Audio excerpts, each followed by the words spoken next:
So why don't we talk about where are we right now in the JCC? Yeah, we're in the main entryway, the main lobby of the Jewish Community Center, Louis S. Wolk Jewish Community Center. Every day, close to 2,000 people come in and out of these doors over here and pass by our main desk here. You can see back on the wall here, we have a mural that talks about the unique fabric of our membership. We have a very diverse membership base. Yes, it's called the Jewish Community Center, and there are a lot of Jewish people of all denominations that come here, but actually we pride ourselves on our diversity. 50% of our membership is not Jewish. We have all sorts of religions, all sorts of races represented. Young and old come to this community center every single day to meet their health and wellness, their enrichment, and their socialization needs. Usually people come right in, they check in at the desk and are greeted here by one of our membership representatives, and then they're off to enjoy something in this 200,000 square foot building that has been eerily empty and quiet for the past month. Today marks exactly 1 month to the day that we had to close our door on March 14th. What is it like for you to come into this giant building with few people here? Yeah, it's almost like the Twilight Zone for me. I pull in most days. I'm here early in the morning. I stay late at night. This parking lot is full of cars starting at 5 a.m. until 10 o'clock at night. There are always people here. There are always people to talk to. And for the last 30 days, I've been the only representative of the JCC that's been based at the JCC. I walk into a completely empty parking lot. I walk past this desk. There are no voices in the hallways. There are no hellos of the staff or the members. There's no children's laughter or the music that we hear every single day. And so it's eerily quiet in these halls everywhere I go throughout the building. And that's a scary prospect for the institution. It's very scary. I mean, community's in our name. It's our middle name. And so we pride ourselves on bringing people together. That is our business. We are in the service business of bringing people together, living our values of authenticity, compassion, respect, and inclusivity. We say at the JCC, we're people who care about people. We're in the people business.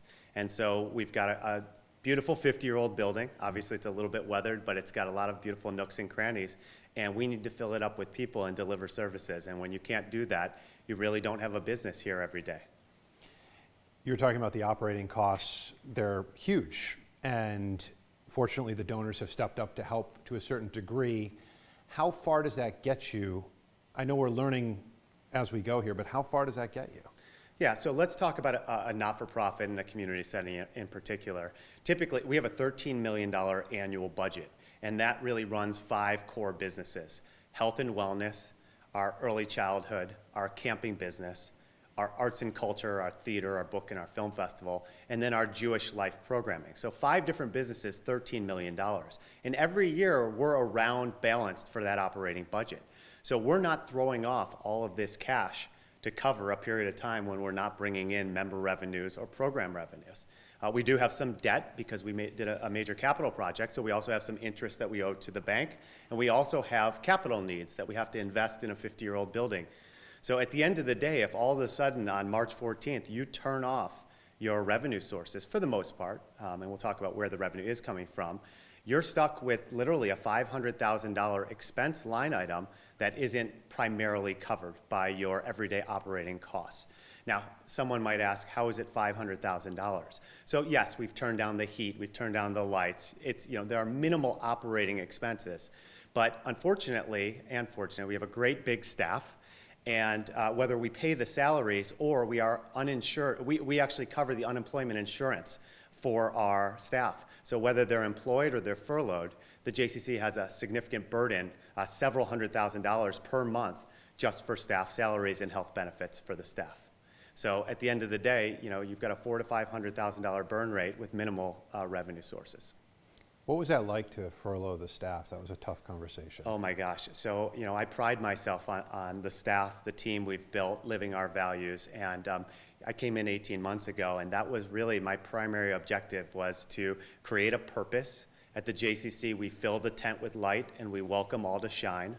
We created a value system. I mentioned them before: authenticity, compassion, inclusivity, and respect.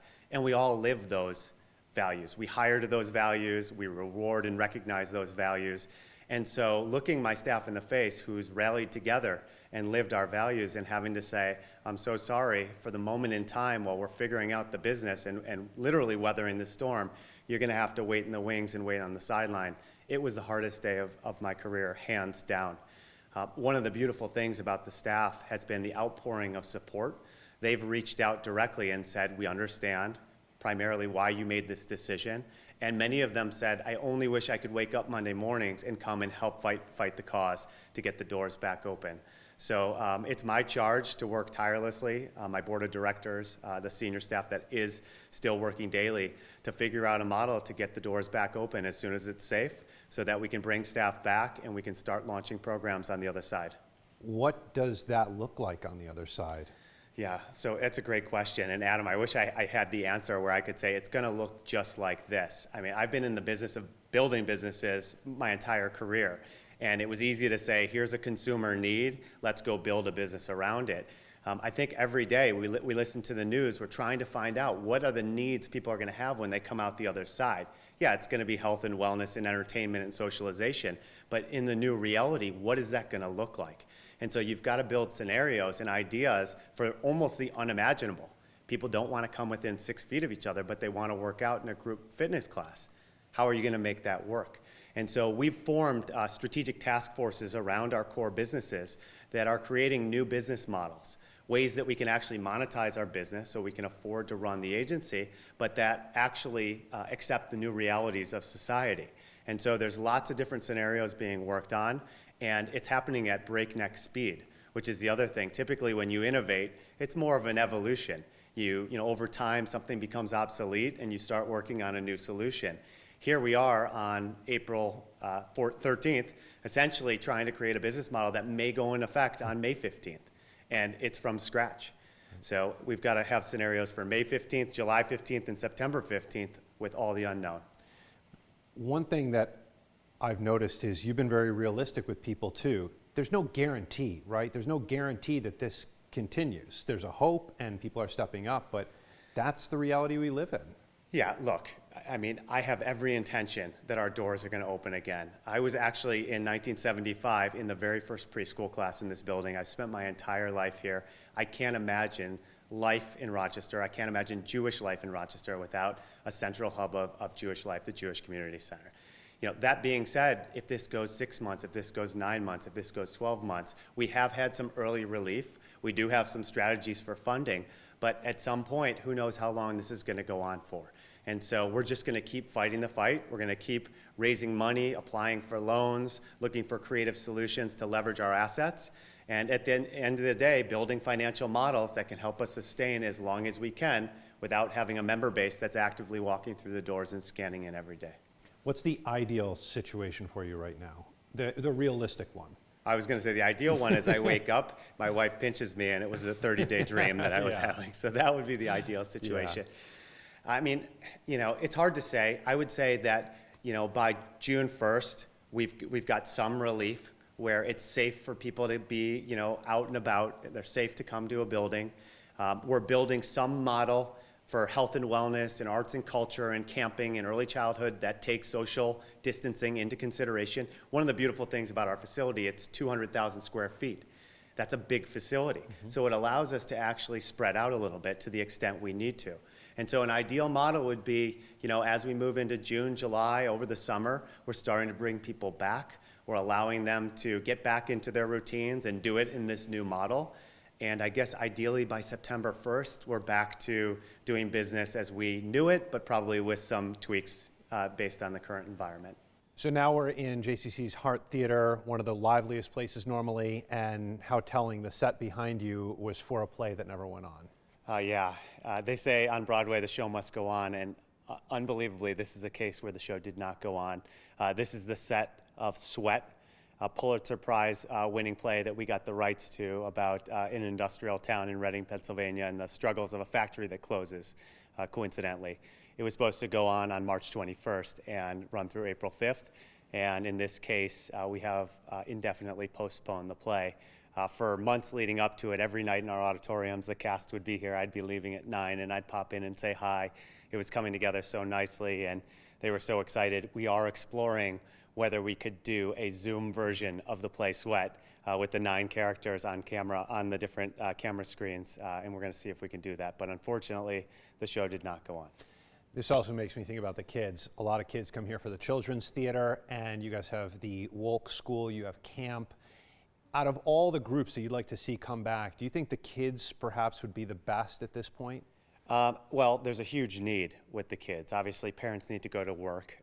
It was devastating to have to look at parents who needed our services and say, due to the risk and the safety concerns, we need to close the children's centers. And we need to, right now, delay the camps, possibly. We'll see if there's a scenario, because parents rely on the child care so that they can go and they can live their active lives and go to work. I think the children filled the building with laughter. I would say the intersection between the children and the seniors actually is really the daily magic of the JCC. We have a robust senior population, which again, it's so sad to have to close the doors on the senior population, especially given that they're at higher risk. They come here every day for their socialization, maintaining their health needs. So I would say, really, we say from babies to bubbies at the JCC, and that's what makes it so special. Every day throughout the hallways, you've got young children here and you've got seniors, and a lot of times you'll see them interacting with one another. And I've got to think, just for the viability of the JCC, the school and the camps, a lot of money comes in through those. Definitely. So we are a not-for-profit, but when you have a not-for-profit, you have some profit centers. They generate some funds that end up funding a lot of the cultural arts or community-wide activities that you do. And so, yes, we do make money on those things. It's going to be important as we roll out new models that we launch models that can break even or are profitable.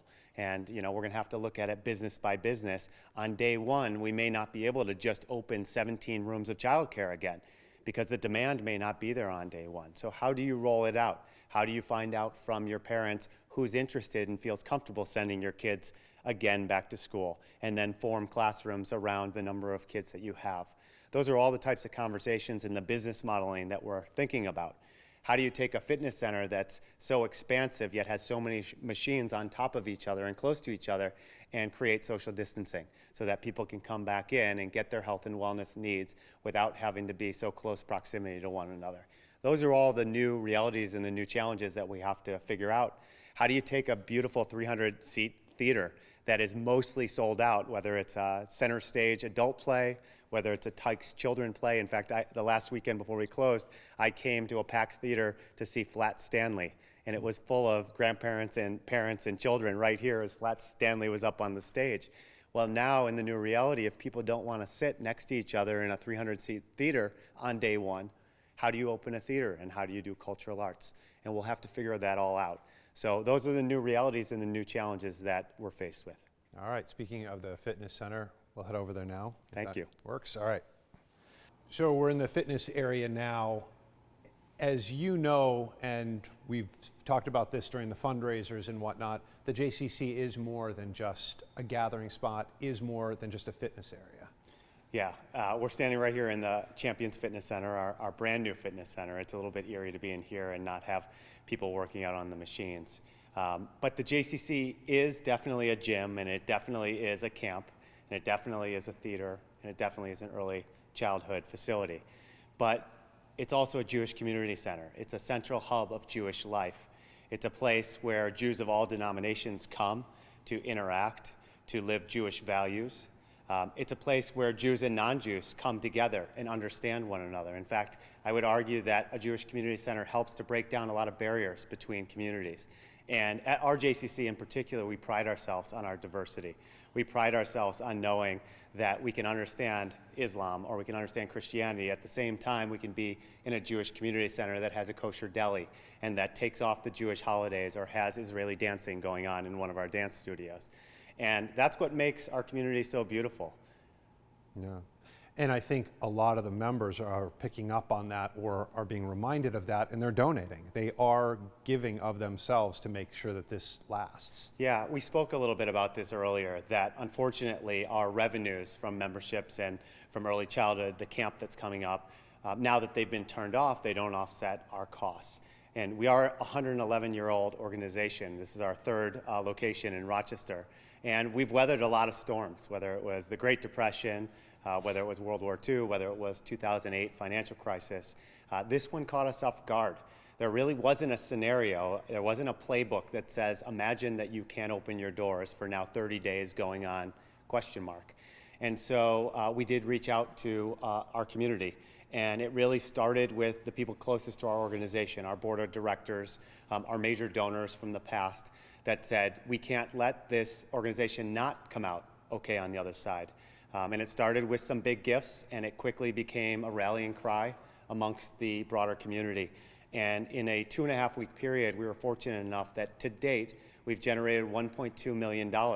Now, you may go, that's a huge number, but when you think about it, if it's $400,000 to $500,000 a month burn rate to keep the agency afloat during a closure, and then you've got to open on the other side with brand new business models that we don't even know what they look like yet. We anticipate that it could be up to $4 million just to come out the other side with a viable business. And so we're at the tip of the iceberg. We're just getting momentum. We've had hundreds and hundreds of gifts, both from major donors all the way down to $10 online from community members who say, I'm going through a lot right now. And that's the one thing. We know everybody's going through a lot financially right now. But people are digging into their piggy banks and their bank accounts where they can and making donations to the JCC.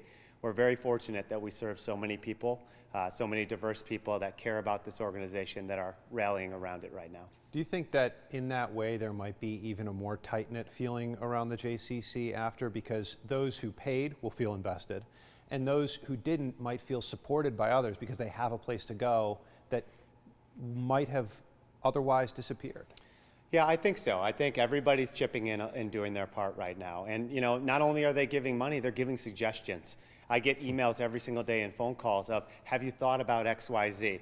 I was able to give you, $180, but also have you thought about this as a way to make more money?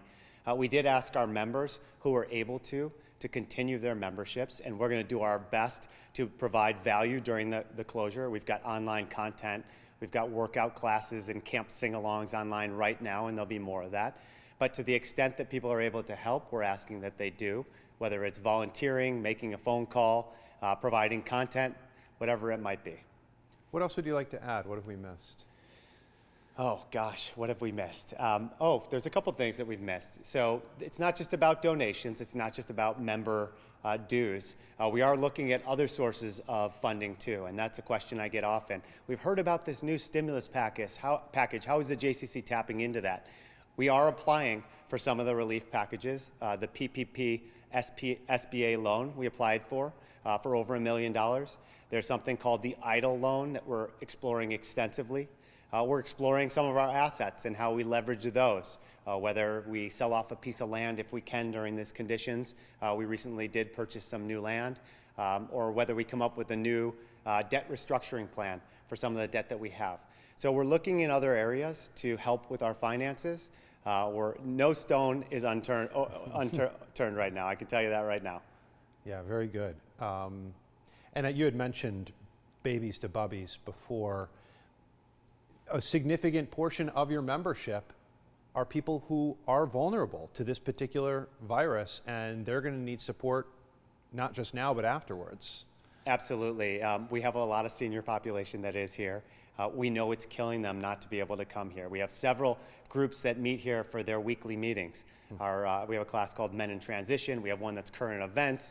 We have an AARP class that meets here. We have Silver Sneakers and Silver Fit, which are exercise class for seniors. And we're getting calls and emails daily from those populations just asking when they can come back and be part of the community again. At the same time, we've got to be careful. This is our community, and we don't want to open up in an unsafe environment. And so we're going to take every precaution we need to, even with the classrooms, with those babies, 6-week-old babies, beautiful babies. I walk over there every day for my special time to go see the children in our children's center. We can't open up to an unsafe environment to the children as well. So it's going to be a balance between scenario planning and continuing to move forward, and at the same time evaluating the situation in the environment today.